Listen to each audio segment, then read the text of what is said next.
Time again for China's annual Lianghui, or two sessions, a meeting of the National People's Congress and the National Committee of the Chinese People's Political Consultative Conference.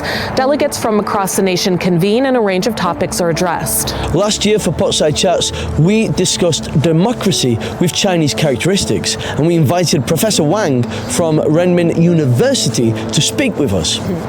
Xinjiang is an ongoing topic of discussion for China, both domestically and abroad, and it's an important subject for the two sessions.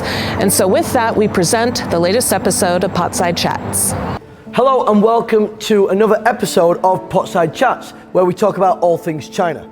It has been 3 years, but cast your mind back to 2020 when discussions around the Xinjiang Uyghur Autonomous Region were at their height. Hundreds of thousands of people from ethnic minorities, including the Uyghur community, are being forced by the Chinese authorities to pick pockets. China's response to terrorism from extremist groups in the area caused widespread outrage in the West. So looking back, how do we reflect and see the integrity, the quality, and the impact of these discussions? Now, before we begin, it's vital to point out that a short-form chat show such as this is not enough time to deep dive into the controversy on Xinjiang. But what we hope to do with our guests today is reflect on whether the mainstream media narrative was nuanced and fair. And we couldn't think of a better guest to join us, founder of Co-West Pro Consultancy, Jack James. Welcome on board. Thanks for having me, guys. Welcome to the show. So, as we've said, a few years have passed, but these allegations, they've still not been resolved, have they? No, they haven't, and I doubt they ever will be. These China bad narratives are constantly revived in the West again and again. And we've seen it happen with just recently with the US sanctions on 3 Xinjiang companies and 2 Xinjiang government officials. So I'm afraid this will play out for a lot longer. From your research, you've authored 4 papers so far, and you're really dealing with the intersection of disinformation and international law. Where would you like to start this conversation today? Let's start at the big allegation of a systematic program of forced Uyghur labor. And the big report on that was by the Australian Strategic Policy Institute, ASPI. And I just want to emphasize it's a defense and strategic policy think tank. Yeah, and that's super important, isn't it? It's defense think tank, not a human rights think tank. Some of its funding comes from weapons manufacturers. So these are companies that have profited from the death and destruction from US-led wars. So it's definitely not a human rights think tank. So you've labelled this report as misleading and deceptive. Can you elaborate on that for the viewers? Yeah, let's just pick one big allegation from the ASPI report, which was that Apple was using forced overtime Uyghur labor. I remember that. And when I looked at the citation, the article that ASPI relied on for that allegation, I found out 3 interesting facts. Firstly, the allegation was made by China Labour Watch, which it turns out has some shady funding from the National Endowment for Democracy, definitely not clean money. The second thing that I found was that the word Uyghur was not even mentioned once in the article. And the third thing that I found out was that Apple had actually gone into the factory and done an audit and found that there was no forced labor, and that massively important fact was left out of the ASPI report. You see, and that's not surprising to me. You know, in 2021, I traveled to Xinjiang and I made 4 short video reports trying to tackle these allegations. And the first video that I did looked at forced allegations in the cotton farming industry. And I spoke to some farmers, so let's take a look at what they had to say. 现在的话，我们这边的机械化你都是想象不到的，包括我们从犁地开始，平地种植，打药刚才你们也看到了是吧？这地里面没有人，全是无人机在打。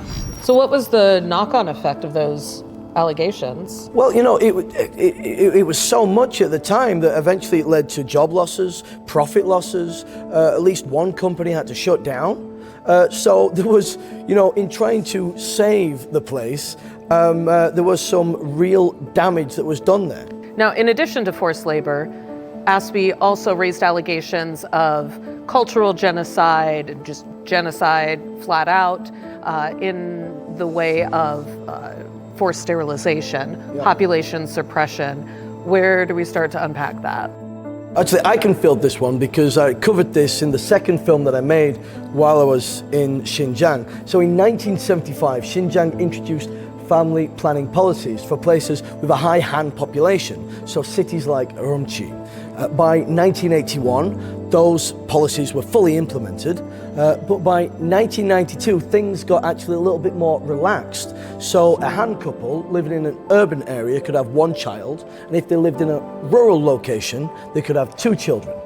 And an ethnic group couple could have two children if they lived in an urban area, but three if they lived in a rural location. So now skip forward to 2017, Xinjiang unified those policies, so all couples, if they lived in an urban area, they could have two children, but if they lived in a rural location, they could have three. What you've just explained is what forms the crux of the genocide allegation. Yeah. And my issue with that is the Chinese government is not saying to the Uyghurs, you can't have any children. They're also saying you can't have fewer children than the rest of the nation. They're just saying that you now have to do what the rest of us are doing. And under no circumstances is that genocide. Yeah. And I want to be clear that the international law, the international legal definition is very precise. You need special intent to destroy an ethnic group.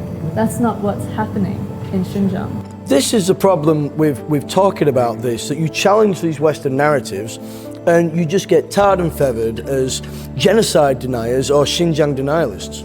Yeah. These are thought-terminating cliches, and I can't stand them.